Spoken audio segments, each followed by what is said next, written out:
So good evening, and I want to welcome everyone who is participating by Zoom. I see the participants are already there. Ken Kilpatrick, President, Brownsville Civic Neighborhood Association. Oh, we have a candidate. Just stand by just a second.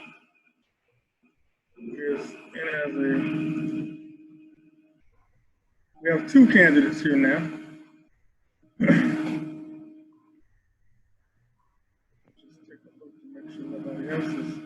Thank you so much. All right. Good evening. Good evening. Thank you so much for coming and for participating. We got word that you guys have been working all day on COVID-19 issues, and we bless you and thank you for that.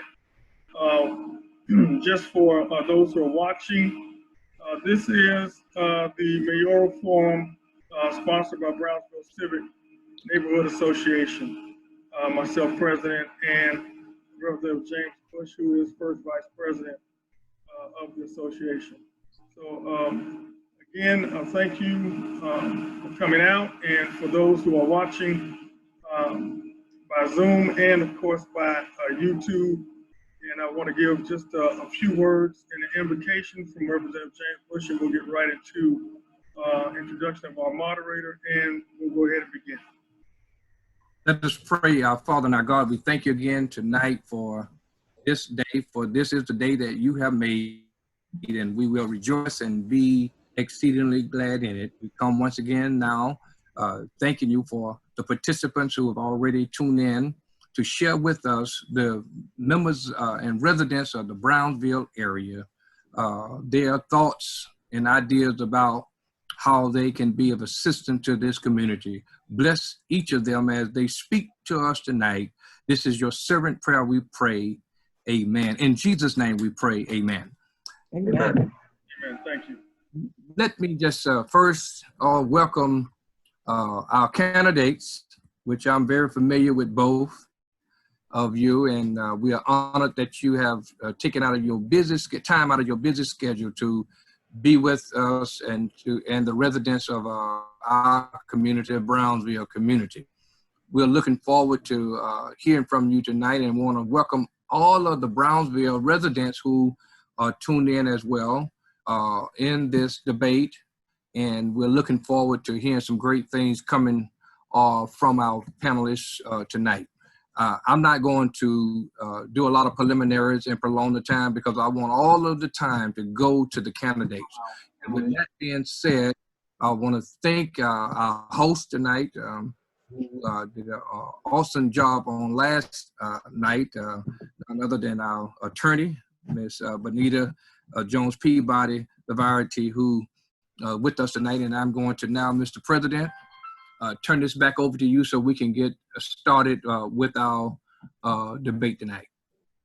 All right, thank you, Representative Bush. And just a very brief introduction of our moderator.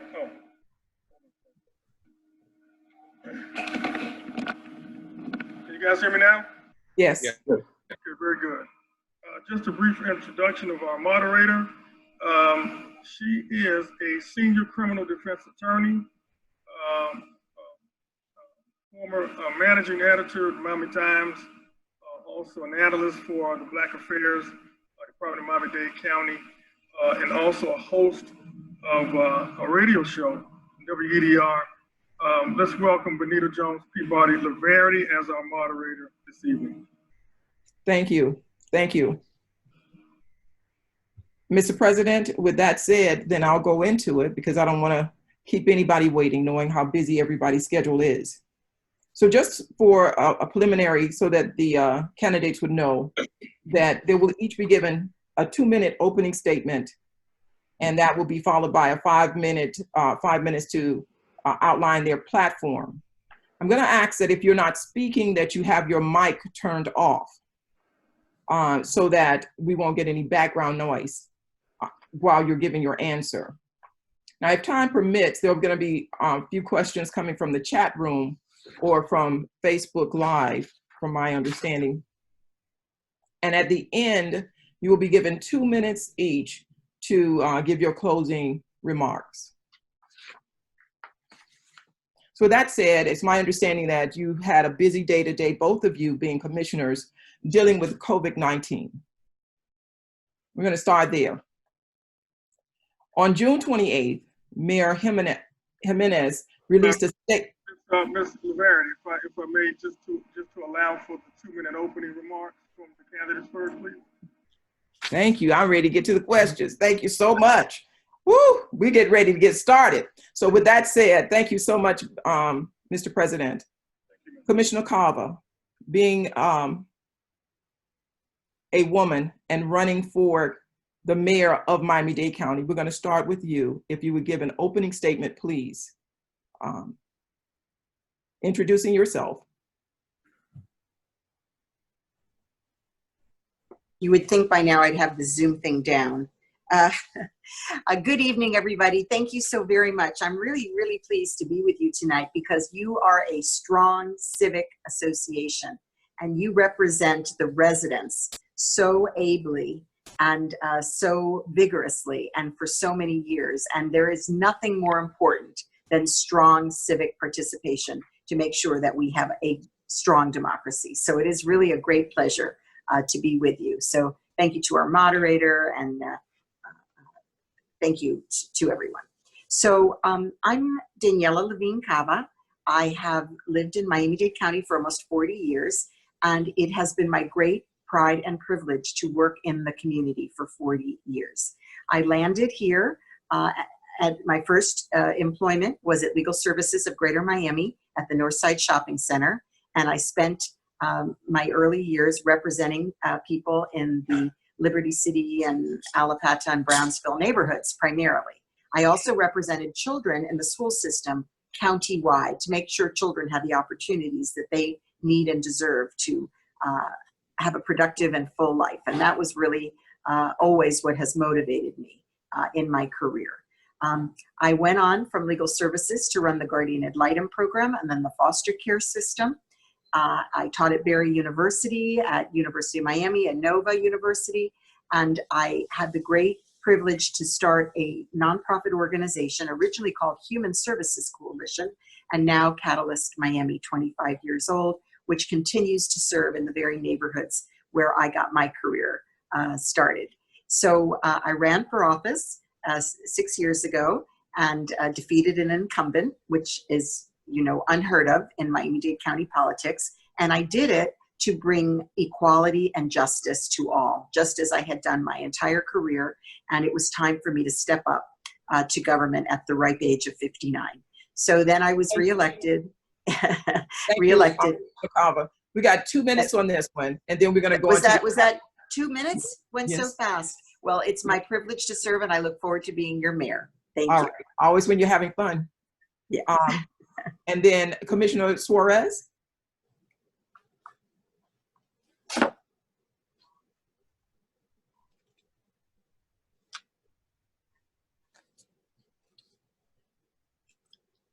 Your mic. He also needs a Zoom refresher. No, we can't hear you.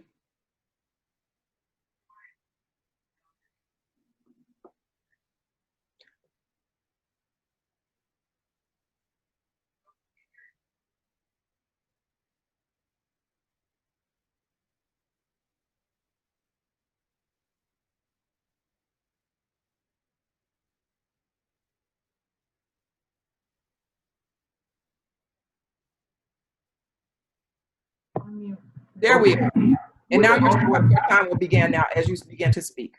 With the help of my wife, who's a school teacher, we solved the technical issue.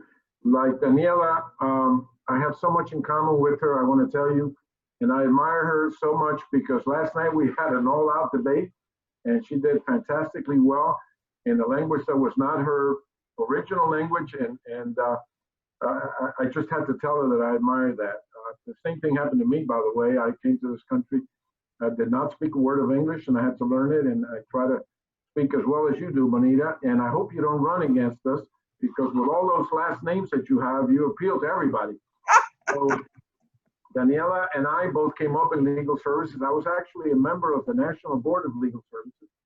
And, you know, so much of my youth was concentrated on Brownsville. I mean, I ran a basketball program at New Covenant Presbyterian over there with Reverend Elegant. And I had friends all over Brownsville. Charles Hadley Park, of course, was my hangout. And I once helped to rebuild a house, and this goes to our affordable housing effort, for a lady named Geneva Henry, whose grandson became kind of my protege. I won't tell you where he is now because things didn't turn out as well as they should have, but I'm still taking care of him and I still visit him in the place that he's been assigned to. I will be talking a lot about some of the subjects that you're interested in, but I particularly will be happy to talk about the TIF, the TIF financing that we need to have for a transit system. I was happy to be present when the city of Miami inaugurated its trolley system. Like Daniela, I supported free trolleys throughout the cities. That's a $60 million hit. And I'll be happy to dwell on that as I will on affordable housing. We need Thank you, to Commissioner Torres. Thank you. Thank you. Okay, so now, as you can see, we're going to be timing you. So everybody will get their timing.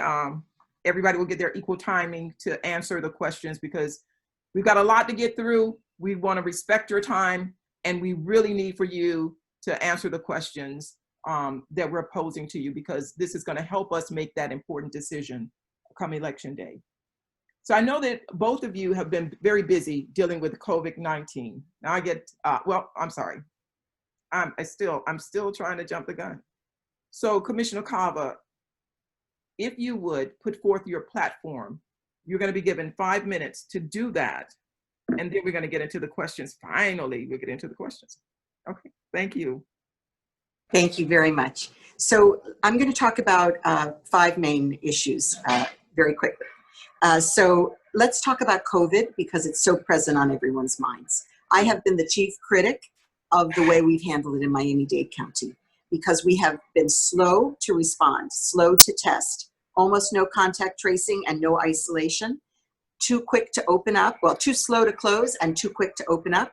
And now we find ourselves in the incredible dilemma that we're in with our hospitals virtually at capacity. So we need to put in place the medical solutions. We need to be guided by the data. It's a false choice, the economy or health. Without our health, we can have no economy.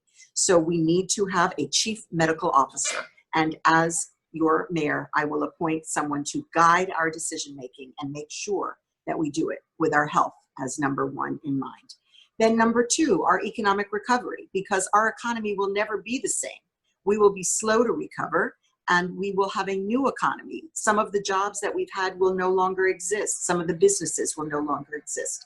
So we need to be very aggressive, not only to staunch the bleeding right now with some of the programs that we're putting in place with use of the federal dollars, but we have to look ahead to innovation. How do we help our small businesses, particularly in our Black community, where we are entrepreneurially dependent and we don't want any more Black flight than we've already had. So we need to have an innovation fund. My Office of Equity and Inclusion, which is part of my Empower plan, will be there to make sure that we're investing in these neighborhoods, in these small business enterprises, and mentoring them to grow and secure recovery. Then I have my reform program for policing, and that is a pillar plan. We're going to fully fund and establish the independent civilian panel. I am the co-prime sponsor of the charter reform, which God willing will not be vetoed and will be on the ballot in November, and you'll all get to vote for it. And this will give us real independence. It will be good for everybody. It will be good for the police because it will help to restore trust of communities that historically have not trusted because of their history of discrimination. We will ban chokeholds. We will return to community policing, hiring more police from the neighborhoods. We will incentivize police to live in the neighborhoods. And we will take our budgets and include the kinds of prevention programs that we need that keep crime from ever happening and reduce the need for policing because people will be able to have greater opportunities in their community. Then housing. Housing is like our Achilles heel. Housing is infrastructure. It's at a crisis level. Our salaries are low and our housing is out of sight. So the high cost of living is driving people away. It's making it harder and harder for employers to keep employees. It's making it harder for our young people to stay here. And for those who are here, they're working multiple jobs around the clock, compromising their health and their family lives, and still struggling. More people than any place in the country, 50% or more they're spending on their housing. So that is unsustainable, and we have numerous ways to reduce the cost of production of housing so that we can make it attainable for people. And then finally, the environment, which is of course at great risk here, from sea level rise and climate change, our fresh water supply, and we must work hard to prevent gentrification. We know that these properties are becoming extremely valuable. The pressure for development is immense. And because of legislation that I brought, our community redevelopment agencies were restructured so that they must not displace people. And if they're building housing, there must be a housing mix. So there's many, many more things we need to do that will both protect our environment and prevent gentrification, which destroys the character of our neighborhoods, pushes people who have historically been the building blocks of our community, pushes them out. And I will be fighting to retain the character, the legacy, the investments of these communities throughout Miami-Dade County. Thank you. Thank you very much. And you still had time left, but only 30-some seconds. So, Commissioner Suarez, if you would please give us your. Hopefully, I don't have a technical problem this time, right? Can you hear me okay? Yes. Commissioner Levine Cava and I are so similar in our platform that sometimes it sounds repetitive. I don't want to be too repetitive. I want to add a little bit of detail to some of the things she said. We're on the same wavelength on many, many issues. If you look at what we've been able to accomplish as commissioners, we didn't have, the bully pulpit of the mayor. We didn't have the strong mayor powers. We couldn't hire and fire 27 or 28,000 employees in the county. And yet we did a lot of things together that made a lot of sense. She supported totally the summer jobs program that I created for our youth. Okay, we went from 0 to 2,700. I had to bring the Children's Trust together with the school system, with the county. They didn't get along at the beginning. In fact, Mayor Jimenez had actually filed an ethics complaint against the school superintendent. But anyhow, we've got that together, and 2,700 kids last year. By the way, it's not going to be as easy next year because we've lost some of the private financing. But Commissioner Suarez, I want to keep you on task with this. Is this a part of your platform going forward? Yes, of course. Okay. Of course. I just wanted to make sure. Yes. Now, on transportation, I am the only commissioner that has proposed, or the only candidate rather, that has proposed a system of free public transit. It was initiated in Kansas City by Quentin Lucas, the mayor. This gentleman had been homeless as a youth, later became a lawyer and a law professor, Bonita, and he passed within 3 months of being elected legislation to make free public transit. Well, everyone said it couldn't be done. Suarez is talking, out of his ear. And guess what? Today, the mayor and his deputy mayor, Jennifer Glazer Moon, announced that we're going to keep all public transportation in the county free into the upcoming fiscal year. The upcoming fiscal year begins October 1. So we have accomplished, and if she said that we have reserves enough to take us through most of the fiscal year, that's probably until at least March. By March, I will have a mid-year budget that will continue free public transit in Dade County. And no one has even thought of doing anything like that. On affordable housing, I have to say that Daniela's been a champion and I've been a supporter. We both agreed that as much as 1% of the total general operating budget of the county, so we're talking about $50 million, should be applied for affordable housing. Remember that what we get from the federal government is $50 million a year, so we're duplicating the effort. I'm on the housing committee and I have supported Commissioner Moss's goal of 12,000 units. Now, when Mayor Jimenez tells you, well, we have $250 million, that's nonsense, okay? That's 4 years accumulated that has not been used properly. So we're talking about 50 million going forward, you know, ad infinitum, as we lawyers like to say. On the COVID front, a lot of the things that the commissioner said, I agree with. I think, however, that I'm not too happy with the way that parks have been closed. To tell you the truth, I would not have closed any of the parks in the city or any of the parks in the county. I'm not happy with Moore Park. I'm not happy with Hadley Park. Not happy with the pools not being open this summer.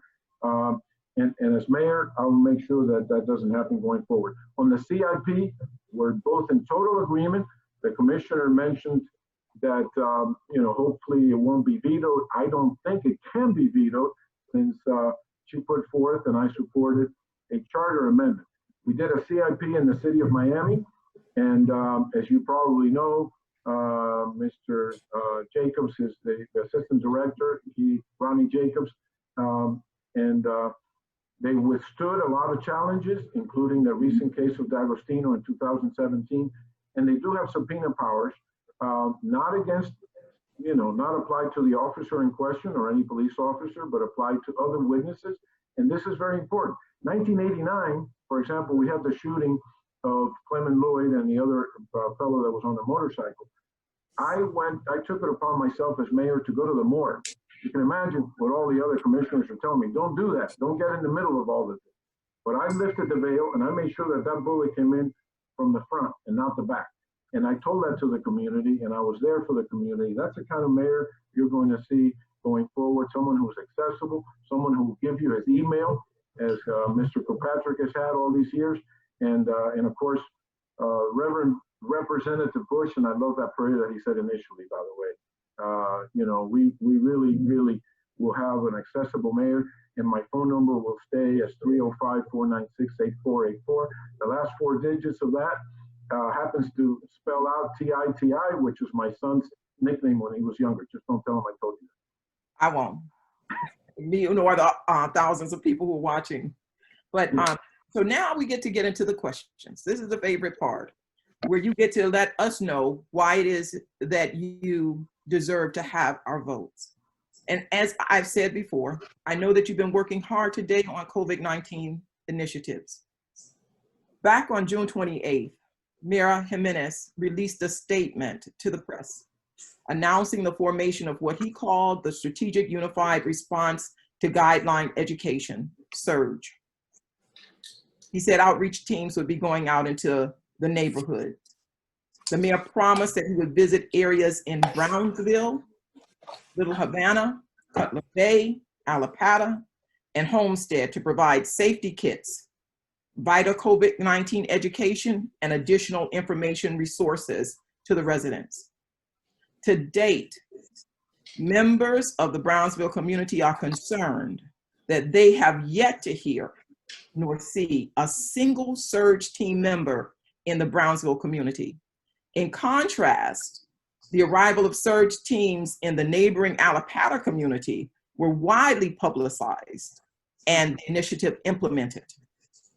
Given your experience and readiness to serve the whole community, what would you do differently to ensure that areas like Brownsville are adequately serviced during this global pandemic? And what, two-part question, is your plan to mitigate future concentrations of viruses and or diseases in distressed communities like Brownsville? And I started with Commissioner Carver, so I'm going to start with you on this one, Commissioner Suarez. Listen, anything that Mayor Jimenez has promised to do, you can assume will not be fulfilled, okay? This has been a disastrous administration. Alapata, in comparison to Brownsville, I want to say, is actually a community that has been less served in many, many ways because frankly, they've had weak commissioners, you know, in the city of Miami in particular. But Brownsville has had some pretty powerful commissioners, including the current chairperson of the county commission. Jimenez has done everything wrong, Bonita and the rest of the panel. You know, when you put out 400 people in the parks and beaches to keep people from social distancing, or make sure that they're social distancing. That's all backwards. We need people in the communities helping out, and that's what I have done in Brownsville, and that's what I have done throughout the county and the city. Why you would need to keep people apart when they're in parks or in beaches makes no sense to me whatsoever. That's 400 jobs that we could have had people with neighborhood circulators. We could have had people feeding folks. We could have had people helping with healthcare services and all the other items in your platform. And you'll see a major change with me as mayor in how we handle that and how we respond to a community as spectacular as Brownsville. By the way, I also want to have an academic center of excellence in Brownsville. And I want to include both the elementary and the middle school. I know the middle school is Georgia Jones Ayers. I forget the name. I think the elementary is Johnson. And I want to have them connected totally with the park and to have after-school programs. We have financed many of them from private funds, including the Optimist program in the park with Uncle Luke. So that's the kind of thing that will lead to a renaissance of Brownsville that will eclipse anything in the entire county. Thank you, Commissioner Suarez. And Commissioner Cava, and thank you. I see that you're here, Mr. Pinellas, you're here today. We're thanking you for yes, and I'm so sorry. I think you knew I was going to be on late. It just, yes. the great thing about Zoom is we could all get on, but then everybody wants a Zoom meeting, so it's nonstop. So I apologize for being late this evening. That's okay. I'm gonna ask you the question, but I'm gonna also give you an opportunity to introduce yourself. Right now, I'm gonna ask Commissioner Cava if she would answer the question, and I'll pose the question to you as well, so that you'll be up to date. Thank you. Thank you. Yes, thank you. So as I said before, a chief medical officer will guide our work once I'm there. And that will mean that we will be ahead of the curve, not 2 steps behind like we've been throughout this administration. So we will be providing the necessary massive testing, the tracing whenever there is a positive case, and providing isolation for those that cannot safely isolate at home. Those things are still not in place in Miami-Dade County, and that is why we're having the surge that we're having now. As far as the surge teams, those teams were, in my opinion, slow to get started. I know in my district, I did participate with surge teams, and we are still activating our surge teams. We're district specific in our work. I can assure you as mayor, I will not allow any community to be left behind. And as it was stated today by our mayor, we're all in surge right now. The entire county is orange. So there is really no excuse. And of course, we don't want to wait until we have a surge. We want to be proactive in going into communities, educating them, which we did not do, about the masking, about the sanitation, about the cleaning of the hands, about the social distancing.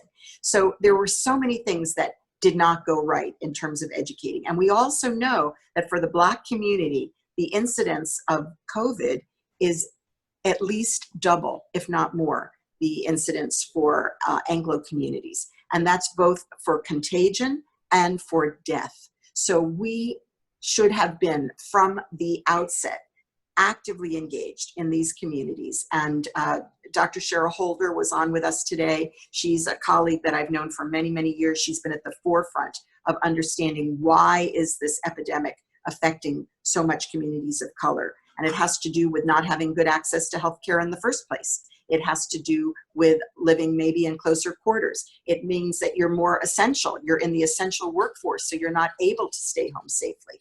It means that if you're working in places you're exposed, grocery stores and the like, they're petri dishes for this disease. So all of these things combined to mean that we need to be very proactive from the outset in protecting our most vulnerable communities. And that's what you'll get with me as mayor. Thank you. Thank you, Commissioner Cava. And now, Mr. Pinellas, I'm going to give you 2 minutes to introduce yourself, and added on to that, 5 minutes to present your platform. So you will have 7 minutes now, and then I'll pose the question to you. And I will be timing it as well, so that you know in advance. Well, thank you very much, and good evening. And would you like me to give you a 1-minute warning or not? No, that's fine. I'm good. Thank you. You're welcome. Again, good evening, and I apologize for being tardy. just a lot of things on our agenda. I'm Alex Pinellas. I had the I've been a long life resident of Miami-Dade County, born and educated here, graduate from the University of Miami School of Law, and had the incredible privilege of serving in public service for 17 years, elected as a city councilman in Hialeah, and then went to the county as a county commissioner, where we still elected commissioners countywide. So since 1990, I've been campaigning in the Brownsville area and am very familiar, with the community. In 1996, I had the incredible pleasure of being elected your first ever county mayor, where I served until 2004. Over the last 16 years, I've been in the private sector, primarily working in the affordable and workforce housing arena, which I think has given me a tremendous, education on how the private sector works and how we could bring private sector principles to delivering quality government services. Truly a phenomenal experience, which I think provides me with this balance of experiences both in the public and the private sector to deal with so many challenges that we face right now as a community. Some people feel that their platform and priorities and agenda before COVID have changed dramatically after COVID. Well, to some extent they have, but they've also merged, because many of the issues that we identified as priorities before the pandemic, dealing with economic and political disparities, dealing with our transportation challenges and our need to address climate change and sea rise. All those are issues, I think, that have become exasperated by the current state of affairs that we have right now because of COVID. And I think what I offer the people of Miami-Dade County is that balanced approach, that ability to address the issues that existed before the pandemic with the everyday issues that we're facing right now in this recovery phase. As mayor, I dealt with many crises, storms and plane crashes, the aftermaths of 9/11. And again, I think that gives me a certain perspective on the kinds of things that we need to address. But as a county, I think as we move along with our global agenda, we also have to look out for our neighborhoods. We have to make sure that communities like Brownsville are not left behind. I'm proud that when I was mayor and we invested so many resources in programs like robbery intervention detail and tactical narcotics teams, that we took a lot of guns off the street. We lowered violent crime in communities like Brownsville by over 40%. And even though it was the county, we worked in collaboration with the city of Miami. I'm proud that with the advocacy of my brother Lewis, we worked to preserve the history of Brownsville when a bulldozer was going to knock down the Hampton House. We literally stood in its way, and we preserved the Hampton House with private money and with public money. And that's why Enid Pinkney is one of my strong supporters, because of the work that we put in to preserve that piece of history in Brownsville, which means so much to Black Americans. So, as we look at these bigger pictures, I think we also have to look out for our neighborhoods and the uniqueness of our neighborhoods, the Brownsvilles and the Coconut Groves and the Little Hades and so many, the Redlands, so many areas that have a unique place in Miami-Dade County. So, I'm here to tell you that as the mayor of the county that I was and hope to be in the future, that my plans will uplift everybody, will provide everyone with a voice. And I look forward, obviously, to serving you again and answering any specific questions you may have this evening. Thank you. With that said, I'm going to give the next question to you, Mr. Pinellas. In 1955, we're going all the way back, the county enacted the Brownsville Improvement Lighting District. You are the only candidate on this panel that has served the entire Dade County area as mayor for this area. One of the oldest special taxing districts in Miami-Dade County, 64 years ago, was in Brownsville, where they were taxed for uniform lighting. Yet the residents have received subpar results, with the county admitting that approximately 300 lights and poles that were authorized in the original ordinance are missing today. What is your plan to fully resolve and make whole the Brownsville community in this regard? You know, Bonita, I wish that was limited just to Brownsville. But if you made an assessment of taxing districts around the county, you see the same story over and over and over again. These taxing districts created for specific purposes, only to see the money going for either other areas or other purposes. It happened with the half-penny sales tax, which was supposed to usher in the largest growth of public transportation in the history of the county, and we saw where that money went.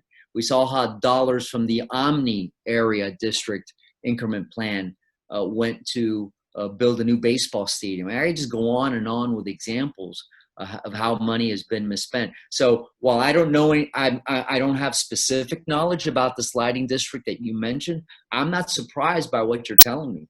I think there needs to be a full audit of these taxing districts. People need to know exactly how much money was raised and where the money went, and reparation needs to be made where necessary. I'd love to know where that money went. I don't have the answer here, but I'm not surprised by your question.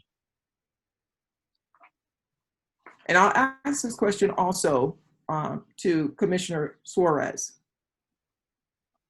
And if you need me to repeat the question, just ask me. That's fine. We have had to deal with the special taxing districts throughout the county because what the county did was they commingled all of the funds for each of the districts. They should have kept them in separate, like lawyers do for trust accounts. But if Brownsville has been shortchanged, like Alex said, I'm not too surprised because this administration has been very, very forgetful of some of the inner city neighborhoods. Now, let me add this. One of your questions and one of your platform issues in your platform is to have a historic district created.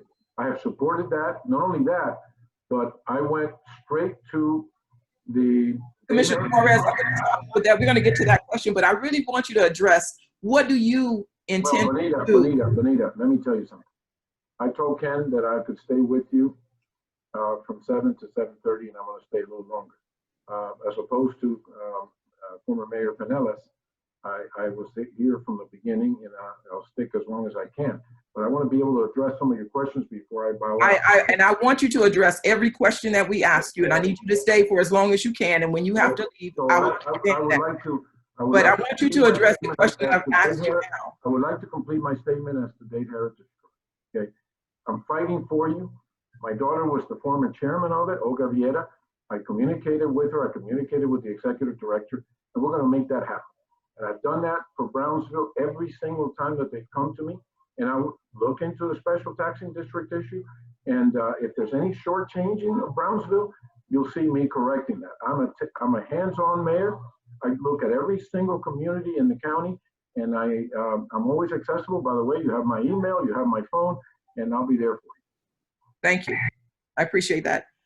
Commissioner Carver, if you could answer that question, please. Yes, thank you. So, I'm the newest politician here, and I didn't know about special taxing districts until I got on the commission. And it was actually one of the worst problems when I first got on, because that's when it was discovered about this merging of funds, and they had to sort it all out, and they were charging people thousands of dollars difference in a year to make up for it. And it was really horrendous. It was horrifying. And by law that it was all in a set aside budget and so on. So that got sorted out, and I thought things were okay. But I recently learned about a problem like you're describing for a North Beach area. And I was so taken aback to learn that funds had been swept from that and used for other things and not been dedicated to the purposes promised, that I made a note, to follow up. Obviously that wasn't in my district. I had no prior knowledge of it. But what you're telling me is totally consistent with that, these historical frauds that were perpetrated on these communities. So we have to set that right. Maybe the cost is still being borne for lights that are not even there. Maybe you're not only the historical fraud, but also that it's ongoing. So this is something that does require a full audit and to be brought to rights. And thank you for bringing it to my attention. It's really tricky as a commissioner to go outside your district. There's a very strong culture of staying in your lane. And I have to some of your other questions, I'll be addressing that again. But let me just say, as mayor, strong mayor, the whole county is my lane. Thank you. Exactly, the whole county. And that's why these questions are being posed to each of you as the mayor for all the people, and particularly for this community, which has been pretty much ignored. And so these questions are very dear to the hearts of the community, which is why we're asking you the questions. We need to know what your views are on them. Now, Commissioner Suarez, I'm going to come back to you because I really want you to get in as much as you can get in before you have to go. So the county is currently participating in an aggressive overhaul of public housing communities via the federal HUD Rental Assistance Demonstration RAD initiative.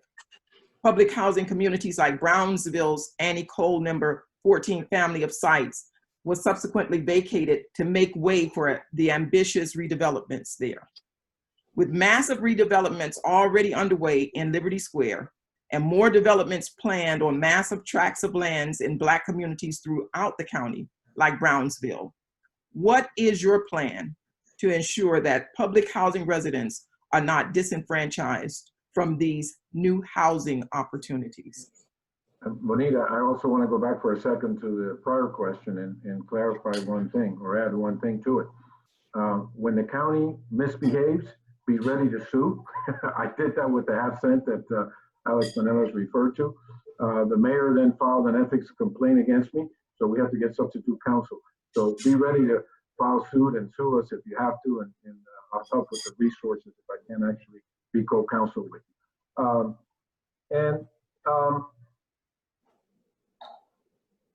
Repeat the question again, please, because I was thinking back to the prior question. I'm not as young as my opponents, okay? Now, I gave a historical perspective dealing with the overhaul of the public housing complex. I won't go back to that. I'm sure that and Annie Coleman was very much, you just refreshed me. So the specific question is, what is your plan to ensure that public housing residents are not disenfranchised from these new housing opportunities? My battle on public housing, going from rental to home owner occupied, goes back to, I don't know if you remember Earl Phillips when he was the head of Little Hut.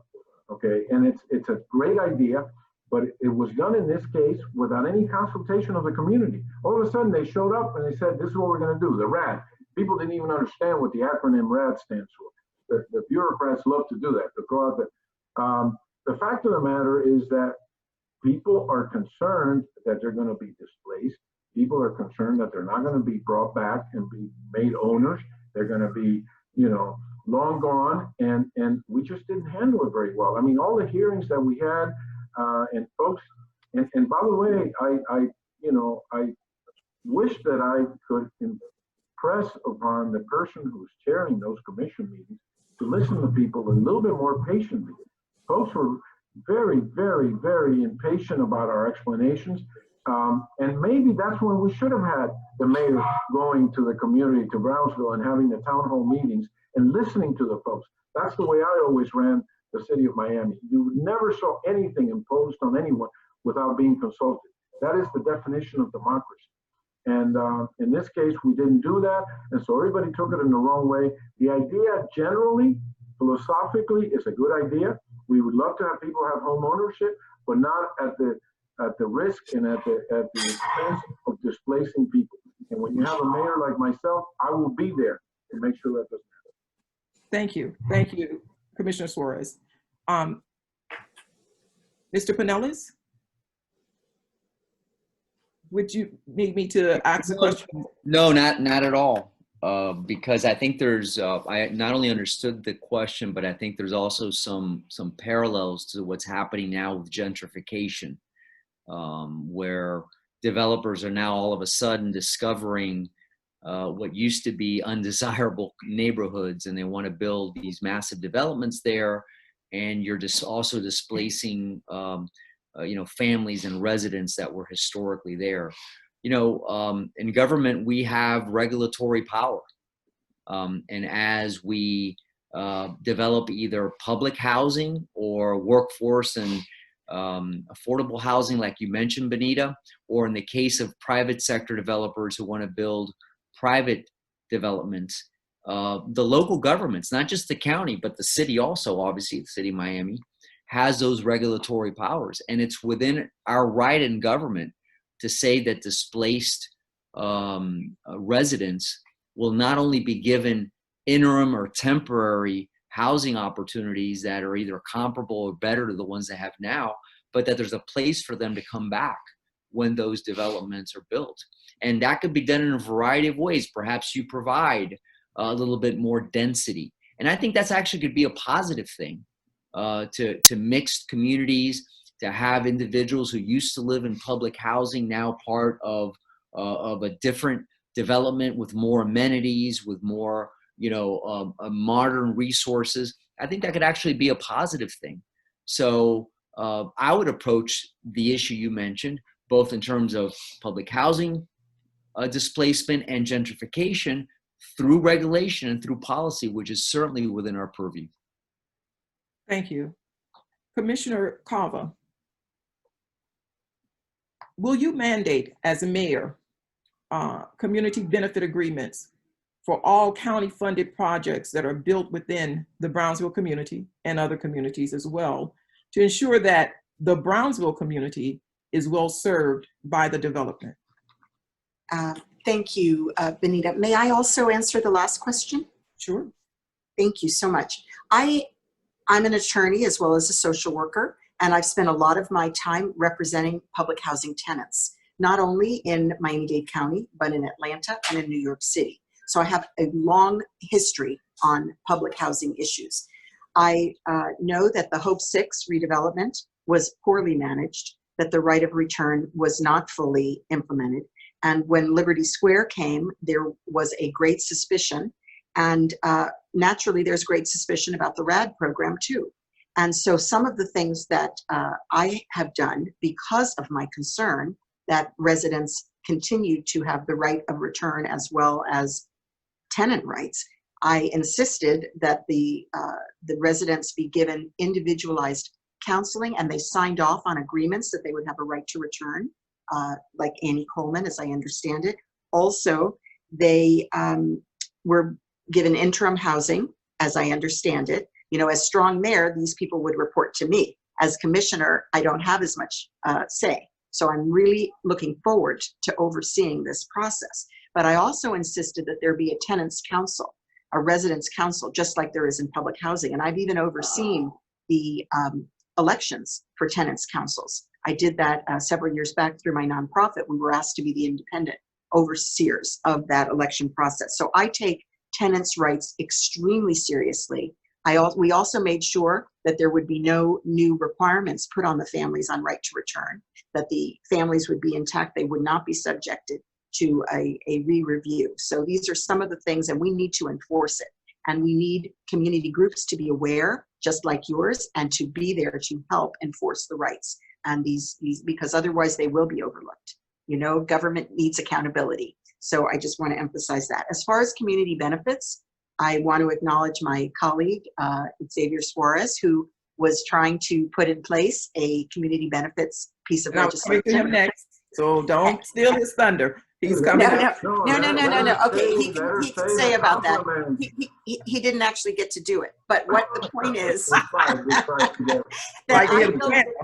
I built it into my community redevelopment agency legislation, that there would be community benefits. And I actually was part of a coalition trying to put a ballot on the city of Miami many years ago to have mandatory community benefits. So I am your community benefits gal, and I would love to have community benefits throughout all of the developments that happen under the auspices of the county.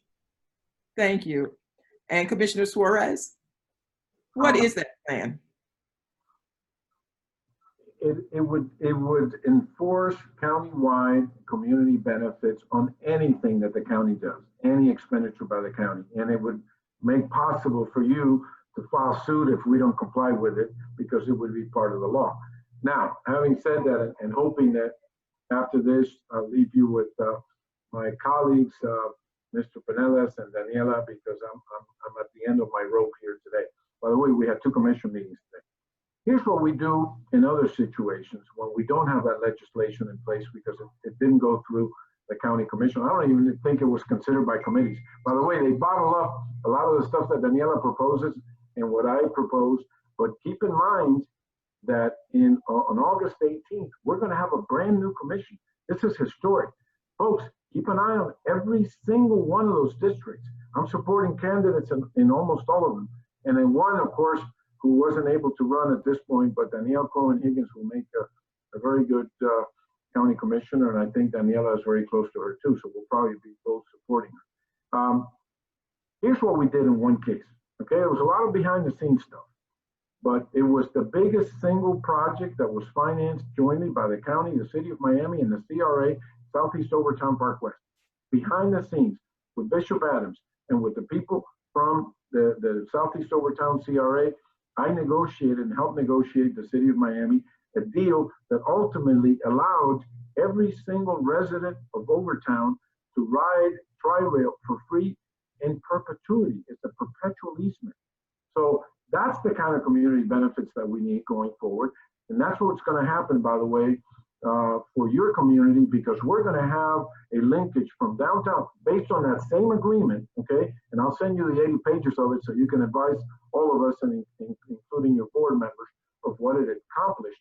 We're going to have the right to have a perpetual easement going from downtown on the FEC line, which exists. It was built at a cost of $1.8 billion, all the way to Lemon City, all the way to Little Haiti, and across to Hialeah, and it will serve 5 or 6 of the schools that are in the area immediately north of Brownsville.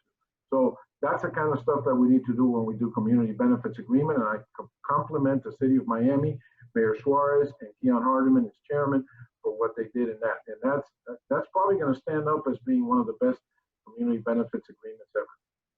And Mayor, I'm sorry, I'm getting you back at the city of Miami. Commissioner Suarez. I don't mind being called Mayor Suarez. I'm sure Alex. But no. We got 2 other candidates here. And this question is posed to you in this regard because of that. Many of us in this organization have family members who have bones in the ground. Both my mother and father are buried in Brownsville. My mother's mother and father are buried in Brownsville, and my father's mother's buried in Brownsville. We've got bones in the ground. Why, Commissioner Suarez, should we vote for you as mayor? I'm giving you your 2 minutes because you just said that you have to leave, and Mr. Pinellas and Commissioner Cabo will have their 2 minutes when they finish as well. You know, Alex Pinellas and Daniela Levine Cava have great intentions, and they're good people, and they're unifying factors. I said that the other day in another forum. But I'm the person that gets things done. You know, when I was mayor of the city of Miami, we had no housing division, no housing department. I restructured that, and we ended up building 1,500 units of affordable housing. We had a huge deficit, and I solved that in the pension fund of the city, $200 million deficit. I solved that over 8 years. When I came to the county, I wasn't given a lot of power, one of 13 commissioners, but I worked with the Children's Trust and the school board to do the 2,700 summer jobs program. I also put together after-school programs.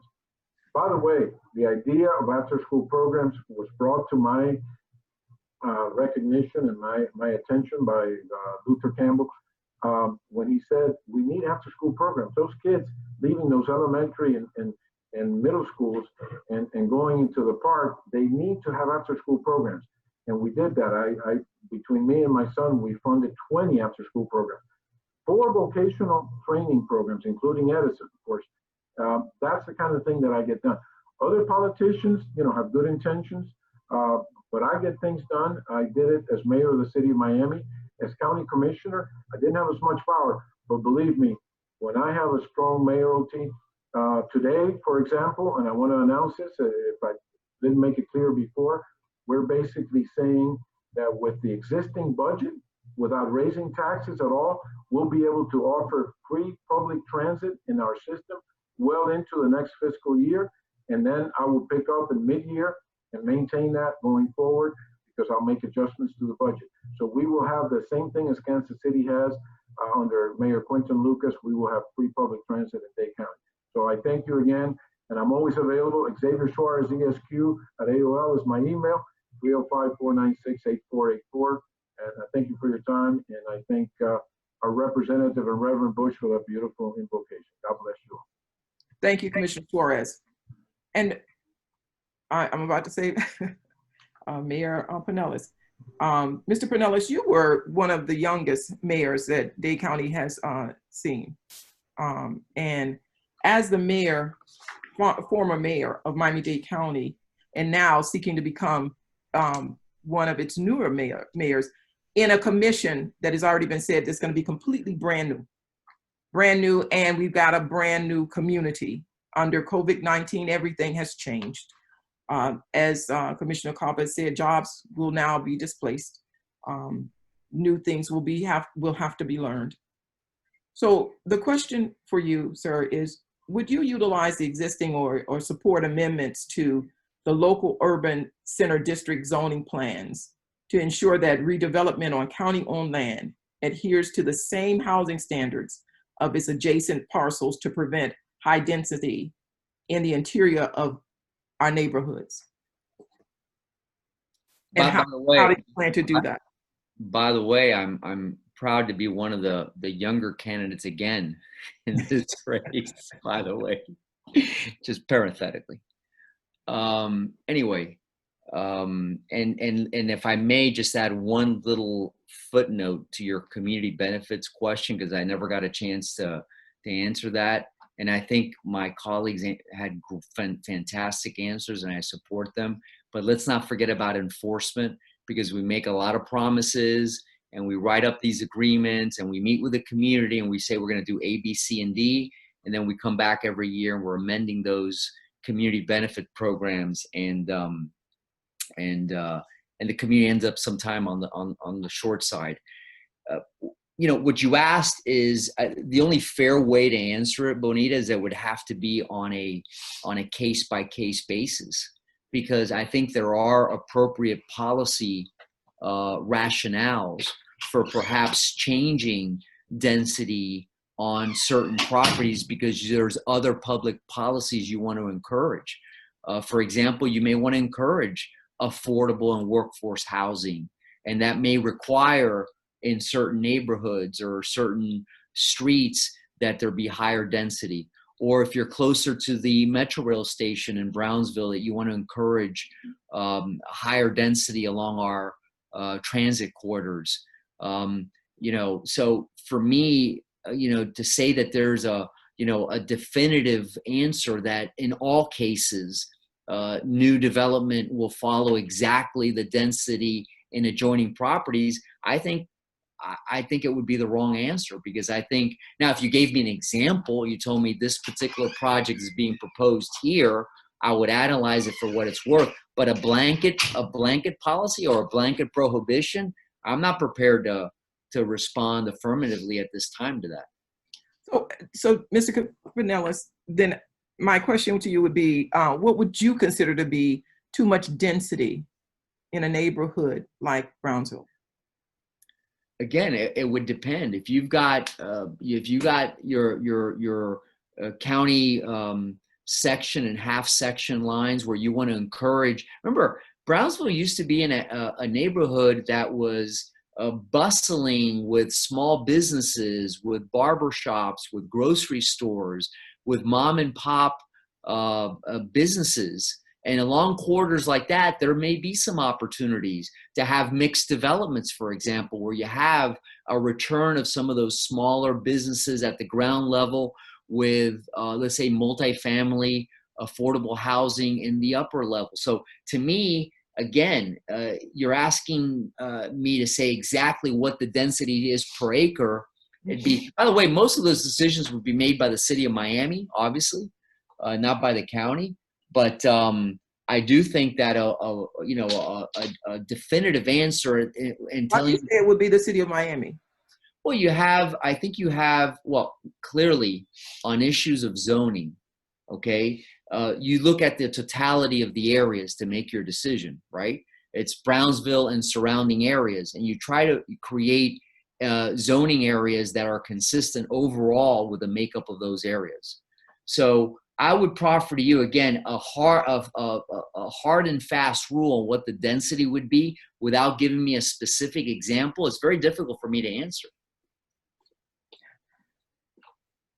Since high density exists on the corridors already, is it right to allow for the density in the interior, for the interior as well? I mean, no. I think there, when you have, listen, that's a different story. As you go into neighborhoods where, and I've walked those communities, I've knocked on doors there and visited with voters.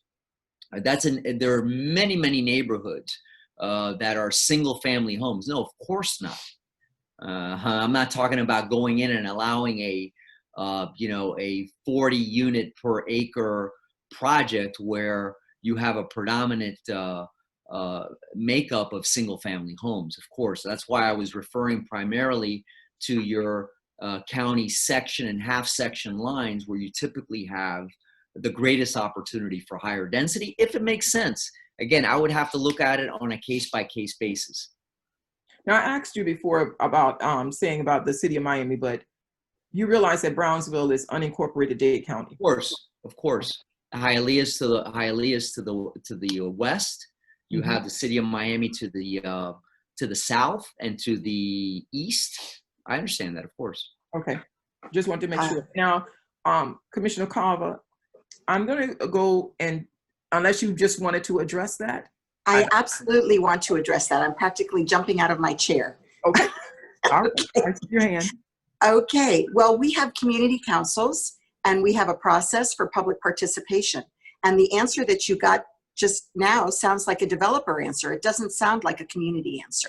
I always listen to the community. The community has to be involved in designing what are the priorities for that neighborhood. There may be benefits for increased density. The county has, of course, created the TIF area along the transit line, which I, by the way, said needed to be more nuanced. It needed to be based on what was characteristically fitting for the neighborhood. You can't have huge towers over single family homes. You've got to have something that fits within the scale of the neighborhood, and you need to have the public participation of residents, and especially in a historic neighborhood and a neighborhood with the history of activism that your neighborhood does. So I definitely would want to know, what does the neighborhood want? I would include the neighborhood in a charrette process to come up with what makes sense to that community.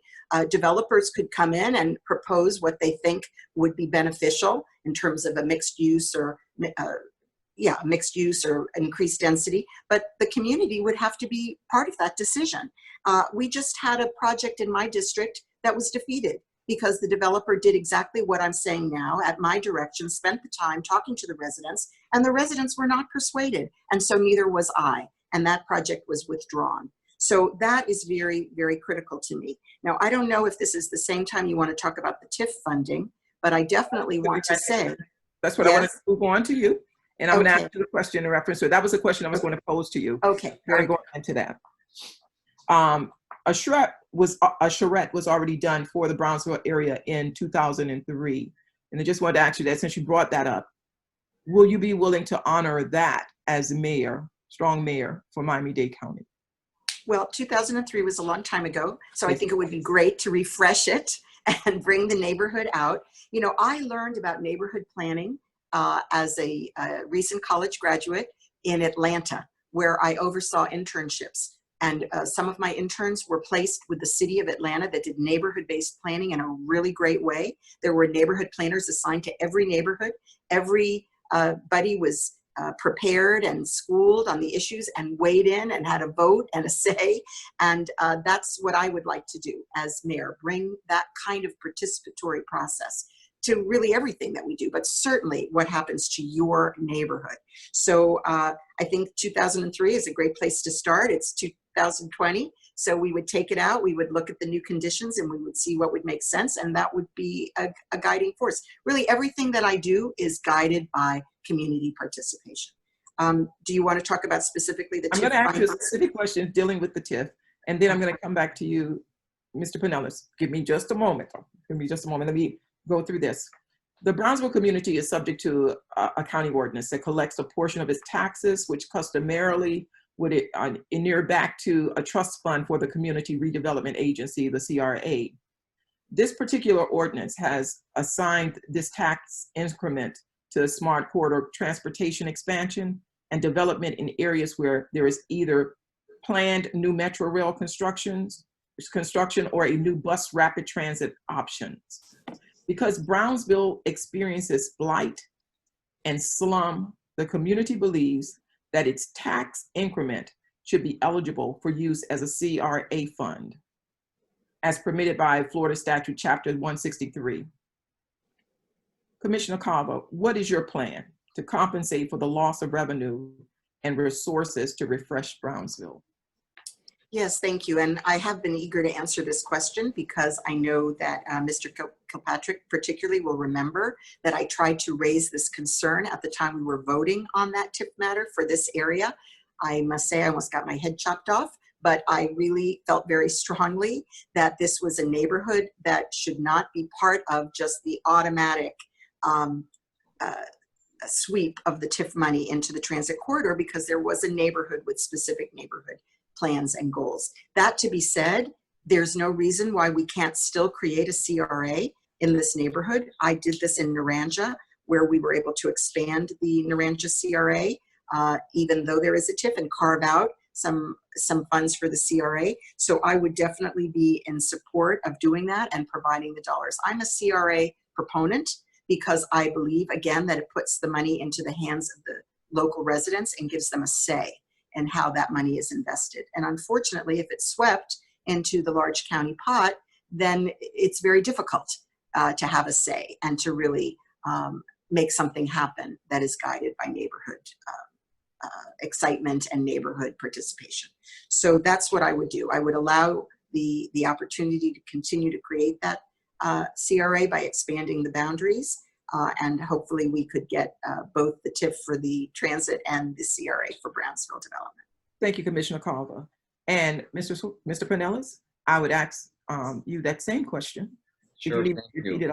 And I'm happy to answer it. And I would respectfully remind my colleague that I know exactly what a community council is and was a proud sponsor and supporter of the community council process. And in fact, when there were several attempts to get rid of community councils, I very much stood in opposition to that. And of course, rather than jumping to a conclusion that it's a developer's answer, I think it's always good to know exactly what the proposal is, not to have these, generic soundbite responses to these issues. As I was reading, Manita, your agenda, it included, for example, greater health and human services programs. It included more fair, decent, and affordable housing. Well, you need to have specific programs and development projects to set forth those objectives. And of course, it would be based on community input, as all community councils are. So let me be very clear on that. Now, CRAs are not an utopia that solve all issues. Let's not kid ourselves. Our CRA sets a certain ceiling on taxes and says that the rest, right, the certain amount in top of that will go to other certain uses. Let's not kid ourselves. Those additional dollars are also needed for basic community services like fire and police and social services. So you don't just solve an issue by creating another CRA. If an area like Brownsville needs more basic services and a greater portion of the general fund, that decision needs to be made too. So it's not that, we shouldn't have CRAs, but the reality is that a CRA comes into mind only because neighborhoods have been neglected, okay? And the resources haven't been put there to begin with. So it really needs to be a combination. Let's not take the easy way out and say, oh, we're going to solve all these problems with a CRA. That doesn't per se solve the problem, because you're capping the amount of money that otherwise is available from the general fund. I actually understand how the county budget works. You know, I balanced 8 of them when I was there. How would you, Mr. Pinellas, then solve the problem? If Well, it's not with the CRA, how would you solve it? Well, I would want to understand what the exact community problems are. When gun violence was an issue in that part of unincorporated Miami-Dade County, when we had issues with robberies and violent crime, I dedicated resources to fight those issues, okay? That's what I'm talking about. A mayor should work with his or her county commissioner, with the community, determine what the priorities are, and then through the power of the budget, allocate the resources necessary to deal with those issues. It's not just create a CRA. Yeah, CRA should be for a very specific purpose, because we've seen too much abuse with CRAs over the years. Again, So we create. Then I have to tell you that Brownsville, in the whole pot of Miami-Dade County, is a very small pot. So what would you do? Because, you know, our voice may not be as loud as the voices of communities that are larger, to ensure that those things that have been taken from us are put back, so that now this community will be made whole. Have you studied the community to know what are our concerns, what are our needs, and how do you intend to address them? Listen, I listened to the needs when for example, with the Hampton House. That's a very specific, very concrete example of something that was brought to my attention. Am I going to know exactly what every community need is in every corner of the county? No. But that's why you have district commissioners, you have staff, you attend meetings like the one we're attending now, and you allocate resources. So for example, you've laid out your agenda here, right? Health and human services, fair, decent, and affordable housing. You've laid out a very clear agenda.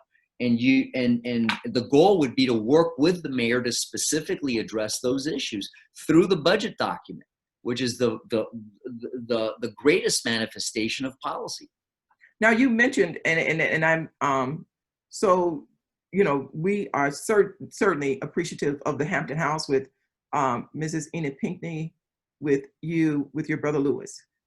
Would you support an initiative to make sure that the Hampton House has a fully functioning kitchen and a liquor license, so that revenues can be drawn from that? And it's just not just a pretty picture, but that we can have the revenues coming in. I don't see why I wouldn't support it. Again, Bonita, I'm not going to lie to you. I mean, a mayor typically doesn't get into that minutia. I mean, I'm being very honest with you, mayor. But if there's an if you're telling me a full functioning kitchen and a liquor license is important and it meets all the rules and regulations, yeah, I mean, a mayor typically doesn't get, county mayor typically doesn't get into that minutia. But certainly, I think if it's a priority and the weight of the mayor's office can be helpful, of course I would. Why wouldn't I be supportive of that? Thank you. Thank you so much for clarifying that part of it. May I answer that question? Sure. Well, first of all, let me say that while I haven't had the privilege of representing Brownsville, I am very eager to do so. And among other things, Jason Smith, my legislative director, covered Brownsville when he was a reporter for Miami Times. And my former board chair, Jackie Collier, is serving as executive director interim for the historic Hampton House.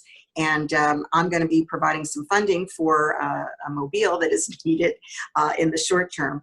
But let me say, I think the Hampton House has been left out of the cultural portfolio for the county. And there are a number of those institutions that receive line item annual allocations.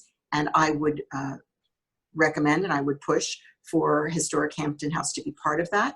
And as my opponent said here, you've got a really thorough document here of the things that are important to you, that are very well thought through and are based on a history of disinvestment in your community.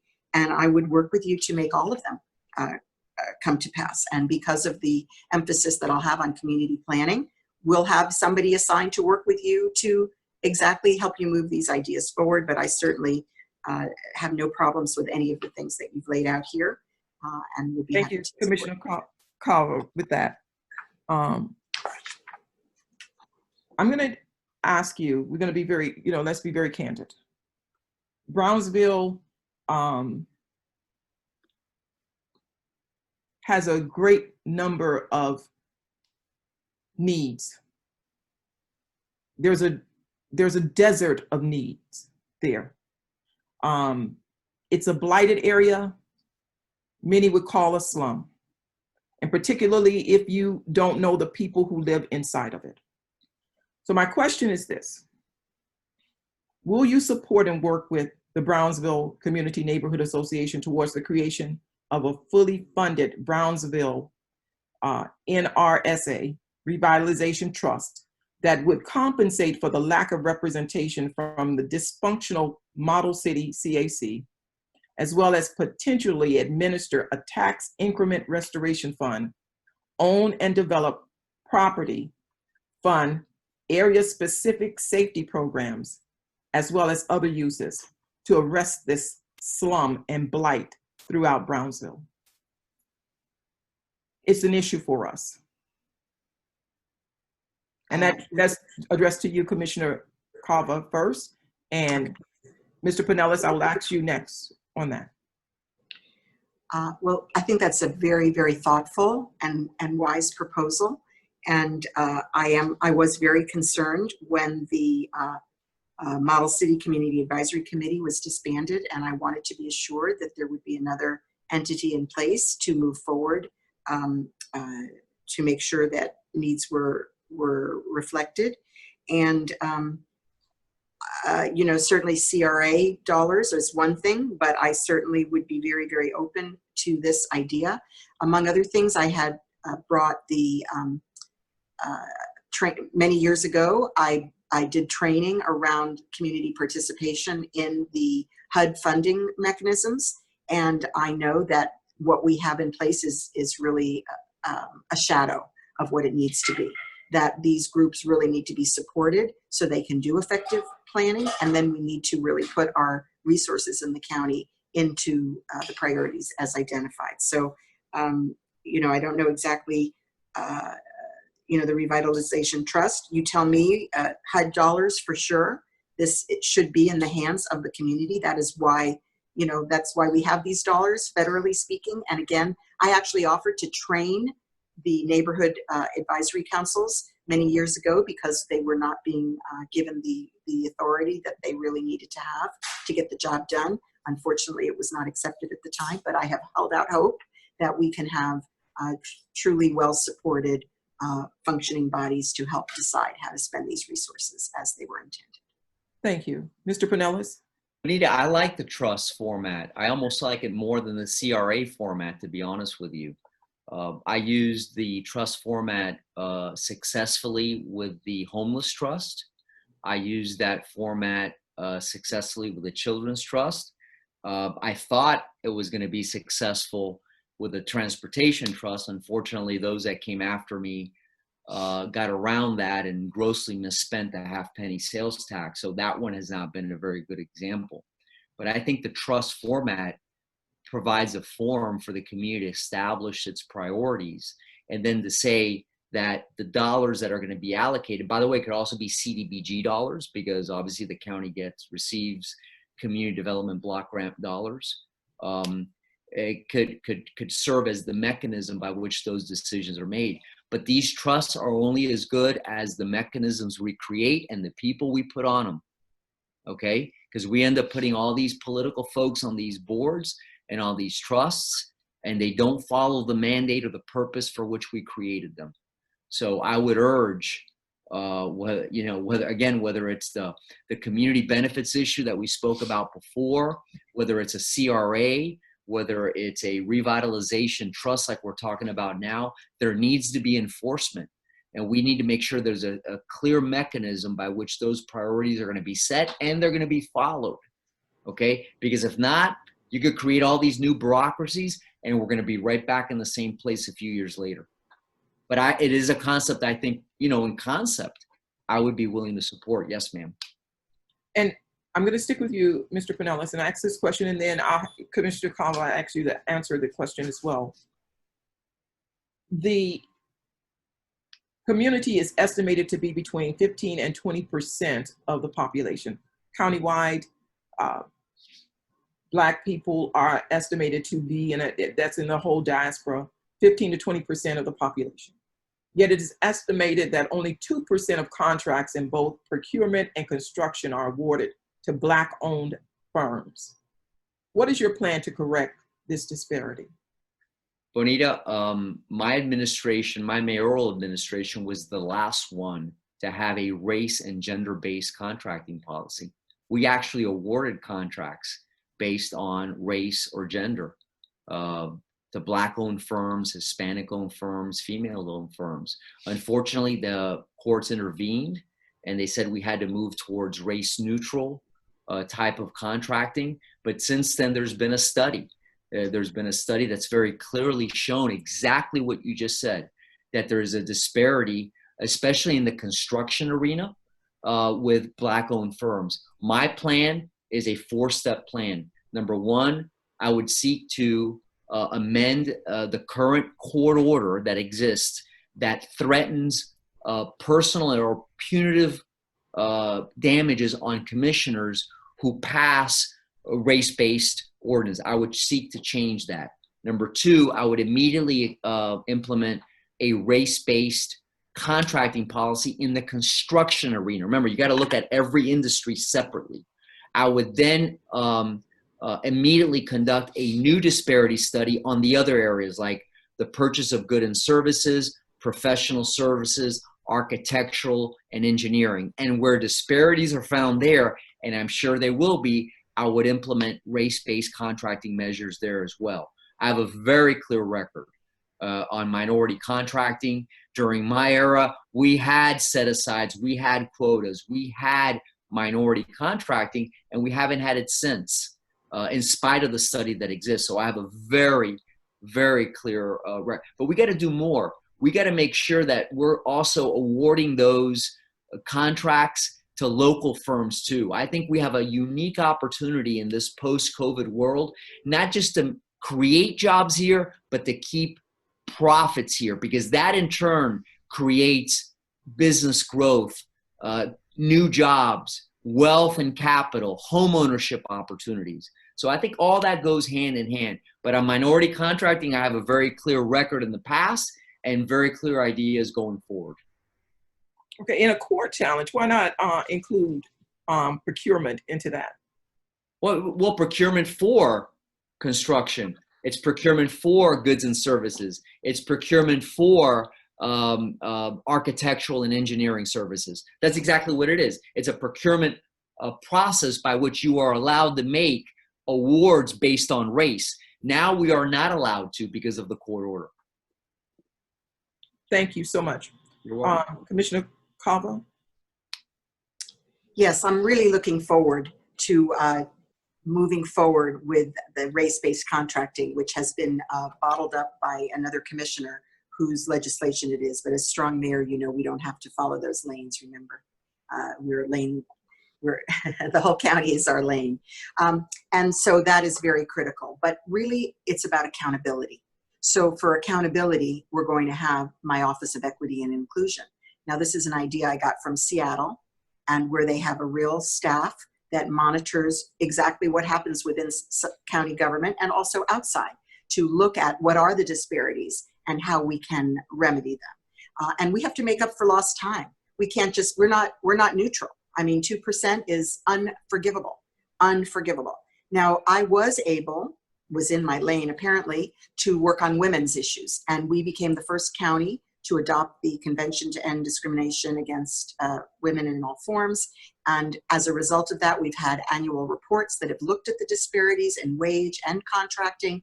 And as a result, we put in a parity, wage parity for women requirement for contracts. And we need to do the same. So it's about the contracts, but it's also about the wage scale inside of those contracts. So both of those I will do. The Office of Equity will be responsible for monitoring that.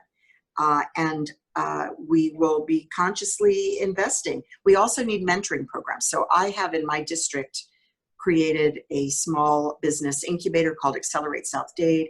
It is it has really helped those small businesses who are mostly businesses of Black entrepreneurs and Hispanic both, and women, many women, and they're nonprofit and for-profit, and they are matched with mentors and coaches and provided technical assistance. And I want to replicate that countywide so that we can really help these businesses to grow and to compete.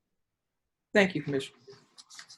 Now, both of you have shared with us your interest in what happened with the historic Hampton House.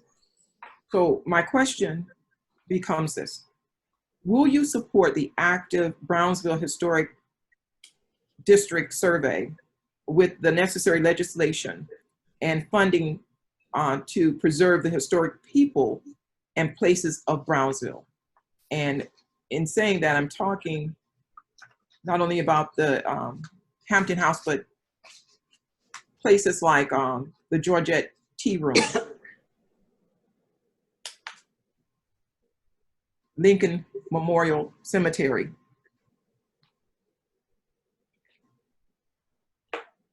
And my question, I'll go with you, Mr. Pinellas, because you have stood in front of the bulldozers.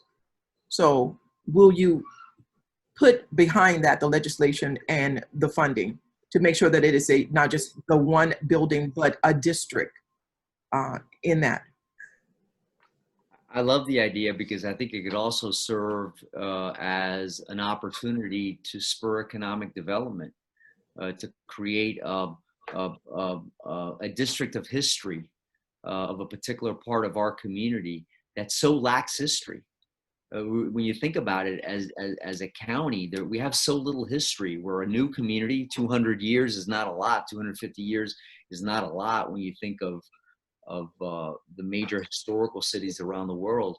That's, for example, one of the reasons I intervened to stop the bulldozing of the Miami Circle at the mouth of the Miami River, which was our first inhabitants, right? The Tequesta Indians back, who knows when, years ago.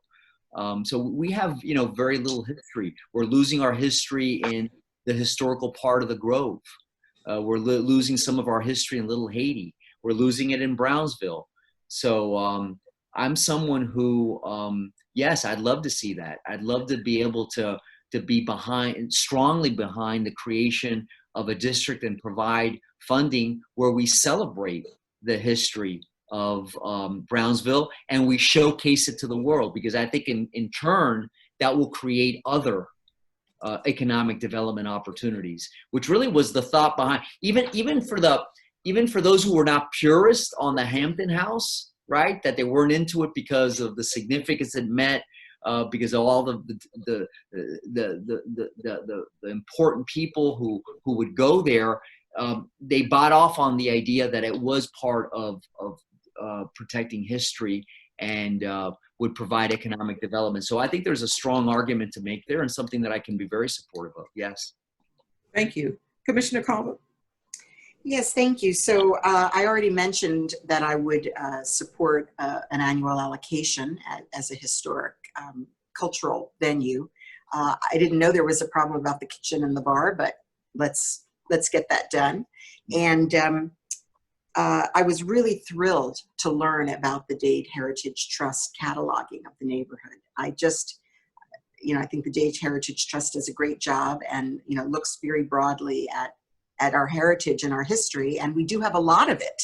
And, we can't afford to lose any of it because it's what makes us unique, not only for the people like you whose family members are buried in the Lincoln Memorial, but for all of us who can be enriched by knowing how our community was built and who's still here and that legacy. So I recently took a tour with Dr. Marvin Dunn for the 40th anniversary of McDuffie riots as part of one of the police reform actions. And it was a wonderful experience for me. Obviously, I'd been around these communities and I didn't know exactly the spot where different things happened, and there's no markers, there's nothing. to commemorate those important milestones, shameful ones, but important ones. So I'm all about that. Wherever I go visit a place, I always want to know the history. I always want to do the tours. And I think we should be building this out in a way that we do even more to make it part of the experience, the Miami experience for people who live here as well as people who visit. I think it's a real draw. As far as Lincoln Memorial, I'm thrilled that we just voted, and I think we all co-primed it at the commission for the county to take on the responsibility so it could be well maintained. And in my district, District 8, we also have Silver Green with a similar issue, and I'm looking forward to the county taking responsibility so that we can protect that critical historical. You mentioned the 1980 McDuffie riots. And so my next question, Commissioner Comp, I'm going to bring to you, and then Mr. Pinellas, I'd ask you to answer it as well. And that is, the community believes that a core strategy in curbing instances of police misconduct is to hire more Black police officers and to promote more Black police officers to executive positions within the department. Do you agree? And if so, what is your plan to hire and promote more Black officers to the Miami-Dade Police Department? Well, I do agree that we need to have police that come from the communities that they serve. And, you know, I think in Miami-Dade County, we do have, you know, some record, but not adequate to really reflect what the community needs to see. But it's not just the color of skin that creates trust. It's really behavior. And I think that, you know, I've got already police reforms moving forward, some legislative changes on things like no-knock warrants and foot chases and what level of misconduct will be tolerated and who we would hire based on a previous record of misconduct. We even had an argument about this at our last commission meeting because Commissioner Bovo, one of our opponents, excuse me, that's my cat, Commissioner Bovo wanted to exclude from consideration findings of misconduct from an independent panel. And we know that there are places that have very robust independent panels that are the major places where these cases are reviewed. And if that information cannot be considered in a hiring decision, then obviously we're flying blind. So definitely, you know, I'm very proud of the Black officers. They certainly need to be recognized with promotions. I would look at one of the things as executive mayor, strong mayor, but chief executive, would be to look at the department and see exactly what are the hiring and advancement practices to make sure that we are giving you know, the due. And I also not only want to hire from the communities, but I want to give incentive pay for living in the communities, because it's really about relationships and it's really about building trust. So I know Circle of Brotherhood works in partnership with the police to help train and link them. I think that's a positive, very positive thing. But we need to do much, much more to bring police into communities in a way that people can establish that trust. Thank you, Commissioner Colbert. Mr. Pinellas? Bonita, I'm very proud that of my record on minority hiring, specifically at the police department. And it shouldn't just be officers. There should be men and women of color at the highest ranks of Miami-Dade Police. And I'm proud that under my administration, Bobby Parker became the first Black director, not an assistant, not a sergeant, a director of the Miami-Dade County Police Department. And that was under my administration. As I'm also proud that there were many other Blacks who became directors.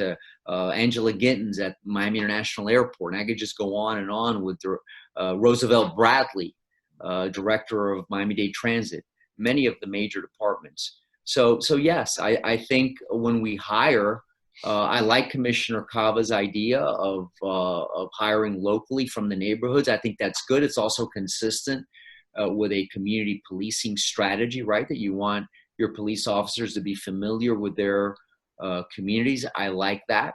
And I think we can build into our recruitment policies and procedures, you know, a way to make sure that our department is reflective of the community it represents. So I have no problem with that, but I don't want to limit it just to the rank and file.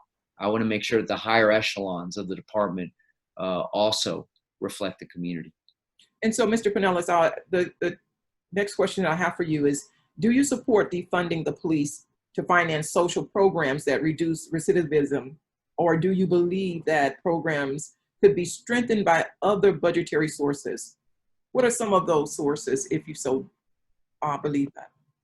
So, you know, that's been kind of the obligatory question in all of these forums that we've been attending. First of all, let me be very clear. On the citizen side, I very much support the independent review panel. We had one when I was mayor, and I fully funded it. And in fact, in 2002, with Commissioner Roll and Congresswoman Meek, we sought to strengthen it. So I very much am in favor of citizens' eyes in the process, okay, very much so.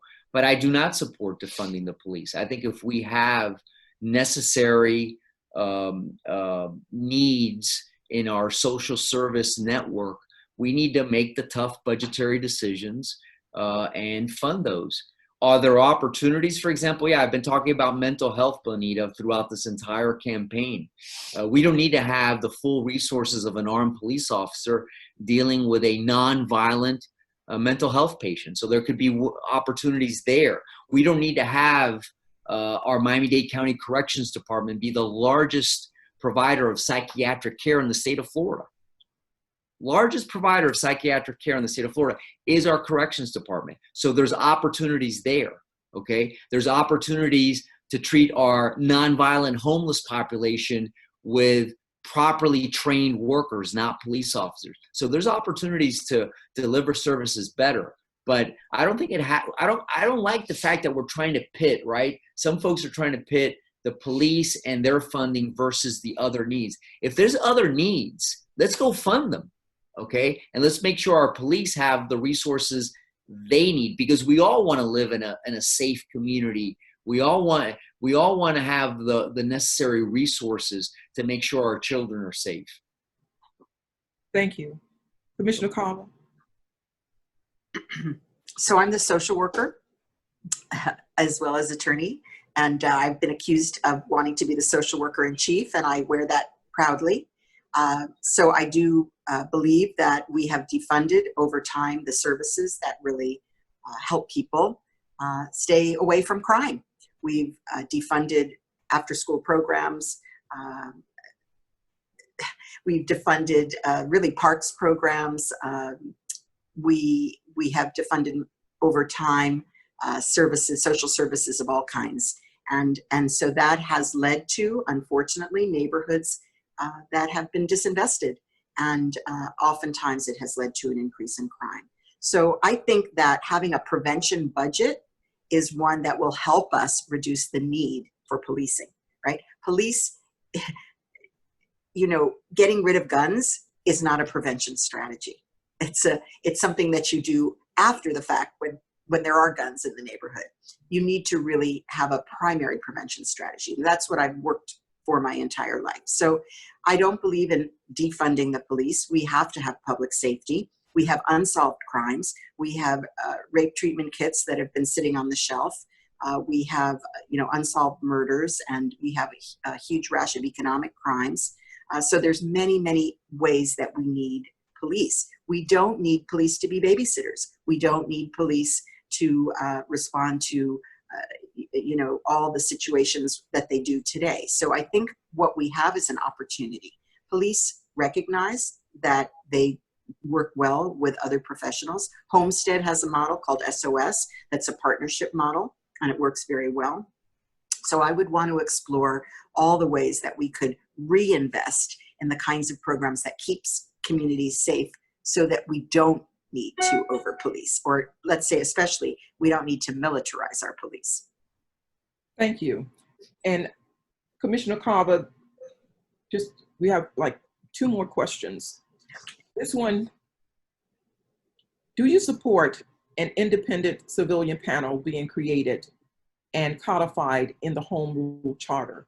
Yes or no? I'm the prime co-sponsor of that item. So that would be yes, yes. And I hope that we'll all get to vote on it in November and it will become the law. Yes. With full subpoena power, independent investigation, independent counsel, etc. Mr. Pinellas? Yes. I did before, and it's yes again now. Yes, ma'am. There was one question that came in from Facebook. So I'm going to pose it to both of you because it seems that it would be a question for both of you to answer. And it's about the homeless trust. And the question is, how can it be strengthened? I'll be happy to answer that first if it's okay with Daniela, only because I'm as the author of the Homeless Trust. Go for it. Go for it. I think the structure is sound. It's a true public-private partnership. It has a dedicated funding source, which we became, I think, the first community in the nation to have a dedicated funding source for homelessness. 15% off the top is dedicated to domestic violence. But we were dealing with a slightly different population when it was created back in 92, 93. It was primarily driven by substance abuse and things of that nature. I think we need to tweak it somewhat, and we need to realize that many of our homeless individuals now are suffering from mental illness. So there needs to be, I think, a particular focus on that, Bonita. And then we have to focus on basically homeless folks who just can't afford to buy or to rent a home. It's the affordability issue. In a recent visit, before the pandemic, obviously, to Camilla's house, I visited their day program, and I was just shocked to see all these folks coming into the day program at 7 in the morning to take a bath, get a change of clothes, get a hot breakfast, and then they went to work. But guess where they slept the night before? In their cars. So you have this population of individuals who are actually gainfully employed. They just can't afford. And then you've got the homeless families, which is another issue that I'm just really concerned about. So I think we need to tweak it. We need to tweak it. We need to maybe refocus a little bit the priorities. But I think the framework of it is workable. Commissioner Carver? We have a problem, which is we have a huge potential increase in homelessness because of COVID and the job losses. We're looking at how many people might be affected. I'm trying to get a number. We have 132,000 Miami-Dade residents in what we're going to call the rent gap. So they are at risk of eviction. And while we have an eviction moratorium right now, it's going to end. And, the rent is still going to be due. We have a rent program that we just put into place at the commission with CARES Act dollars, but it's a maximum of $1,000 per person. We're talking 4 months of rent due. $1,000 obviously is not going to cut it. So there's a pipeline of evictions, and we have not begun to grapple with it. So just to say, our system is going to be overwhelmed. We have chronically homeless that are not satisfied to go to the shelter. The shelter doesn't work for them. We have a housing first policy that's mandated now by the federal government, and we don't have the housing for them. So, I gave an example earlier today about a developer in my district that is doing workforce housing, and he actually agreed, from pressure in Gould's, to create some set-aside housing for transitional housing for the homeless. I think that's an important model. I think we really need to get all of our developers to contribute to the lack of supply, which clearly is a huge issue. And finally, I would say about the Homeless Trust. We've had the same board chair for many years. That's Ron Book, and he is a fierceless advocate for the population. But we do not have other powerful private sector members of the board. I think it's time to expand and have more people involved. We have a huge problem downtown Miami. People are very upset about the inability to really constructively handle the homeless situation downtown. So while I think we have some definitely good pieces in place, we have a dedicated source of revenue. Now, of course, also in jeopardy because it's based on the hotel and restaurant revenue. But we need to really boost it up in anticipation of this big influx and the need for greater private sector involvement. Now, I thank both of you for being here with us tonight. Thank you for coming out and spending this time with the community, letting us know what your views are on those things that concern this community. You're going to have 2 minutes to tell us why you are the right candidate to get our vote. We only get one, and we want to use it wisely. So with that said, we'll start with you, Commissioner Carver, and then with you, Mr. Pinellas. Well, thank you so very much for the opportunity and to this great neighborhood association that really is a model. I'm just so impressed with what you've done and so proud to have an opportunity to meet with you, but also hopefully to work with you. That would be a great honor. And let me say that to all of you listening, we know this is a terrible, terrible, tough time. So many are without jobs, so many are sick, so many have died, and everybody is very, very frightened in this moment. So we have an election. It's coming right up. The absentee ballots went out in the mail today, and hopefully many of you are going to be voting safely from your homes. And it really will matter who you select to be the mayor to deal with this crisis and restoring our economy and our health.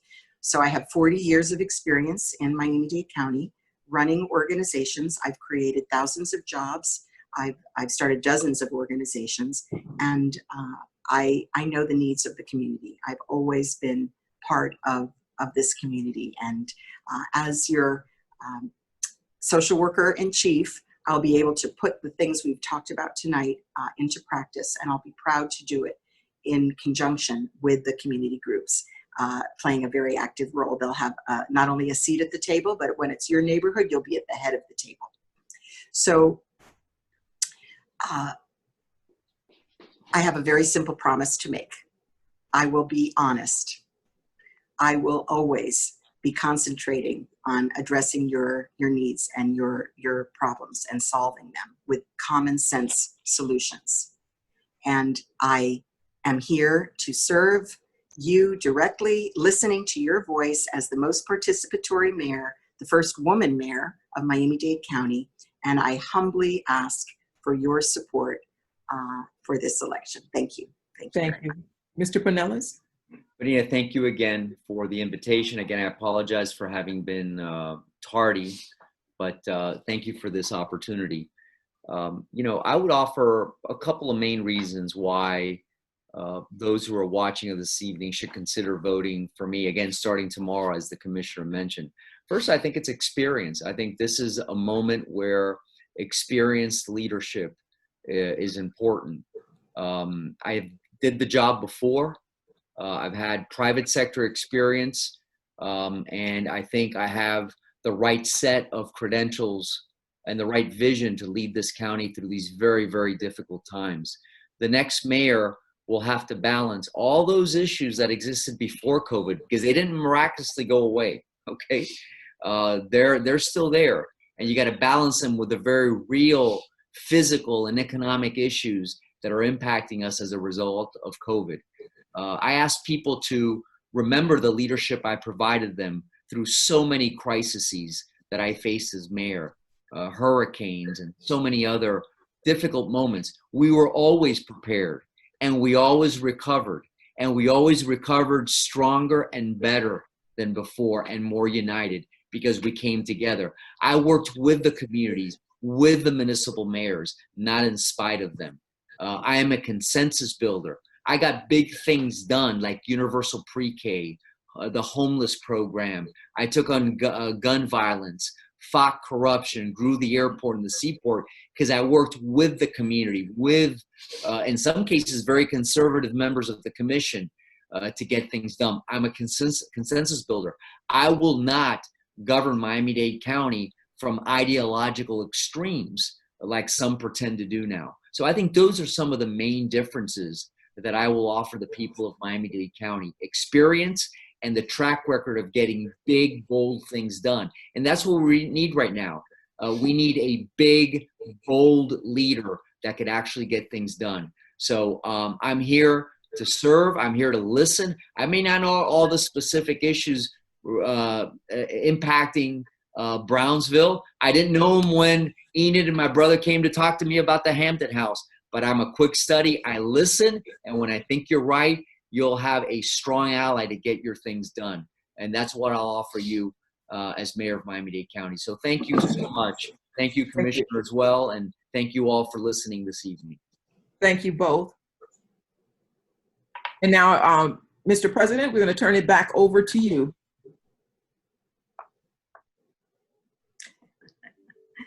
Thank you again. This was a very spirited discussion, and I'm so grateful to all of the participants, the panelists, and thank you again. I know that you are very busy, and we are grateful for you coming out this evening, spending the time with us so that we could relay upon you our specific and unique issues. And I can appreciate the fact that you had semblances of plans that focus not only on Brownsville, but the Black community at large. So I thank you so much again for that. I want to give our Vice President now, James Bush, just a moment to have some closing remarks, and then we'll conclude. I just want to I can't say enough about our moderator, Anita Jones, Peabody Laverty, who did an excellent job again. Thank you so much for your leadership and for standing with us and standing with us as we move forward. So again, Representative Bush, you have the floor, sir. Thank you, Mr. President. I'm going to follow the trend of last evening.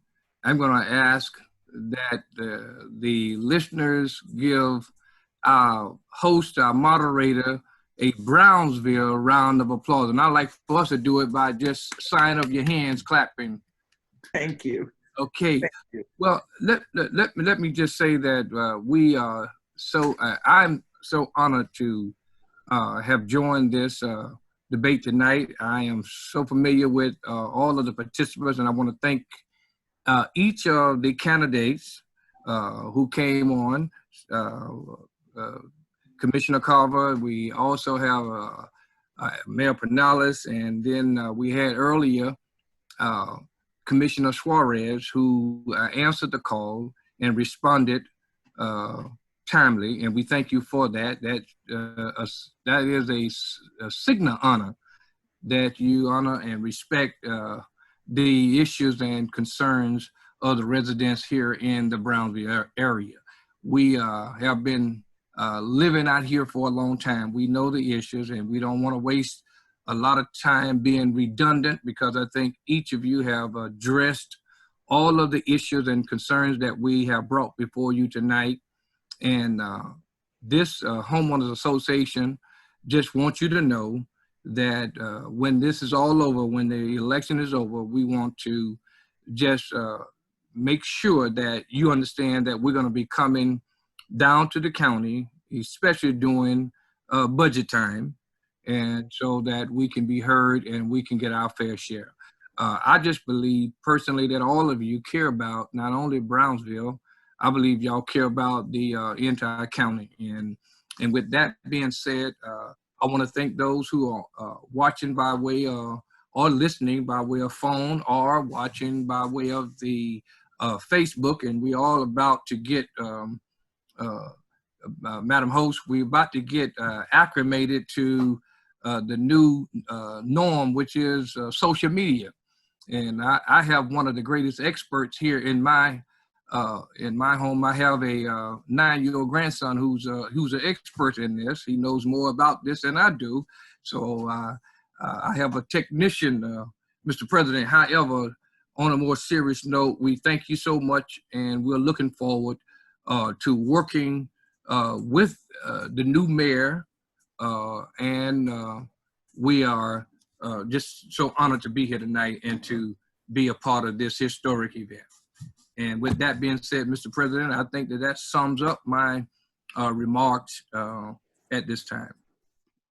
Okay, and in the tradition of Brownsville Civic Neighborhood Association, we'd like to close out in prayer the same way we opened up. And Meeting will be adjourned thereafter. You asking me to pray? Yes, sir. Oh, I'm sorry. Okay, let us pray. Representative Ravenbush. Let us pray. Our Father and our God, we thank you for this event tonight. We thank you for each one of the participants. We ask that you continue to bless them, protect them, and as they move forward to move toward a leadership role as the next mayor of the city of Miami. We ask that you now, as we depart from this place by way of Facebook, by way of phone, we ask as we depart from this place, but never from your presence, that you will continue to reign supreme, let your spirit reign supreme over our lives. Now we submit this benediction to the one who is able to keep us from falling, to keep us from the dark valleys of despair to the bright mountains of hope, from the midnight of desperation until the daybreak of joy, be both power and authority, now, henceforth, and forevermore. And those who love the Lord just said, amen. Amen. Amen. Amen. Okay, so we are now adjourned. Thank you again to Commissioner Levine Carver and to Mr. Thank you. We wish you much success in your campaigns and Thank you. we'll see how it all pans out. Beautiful evening. Thank you. Good night. Good night. Stay safe. Okay.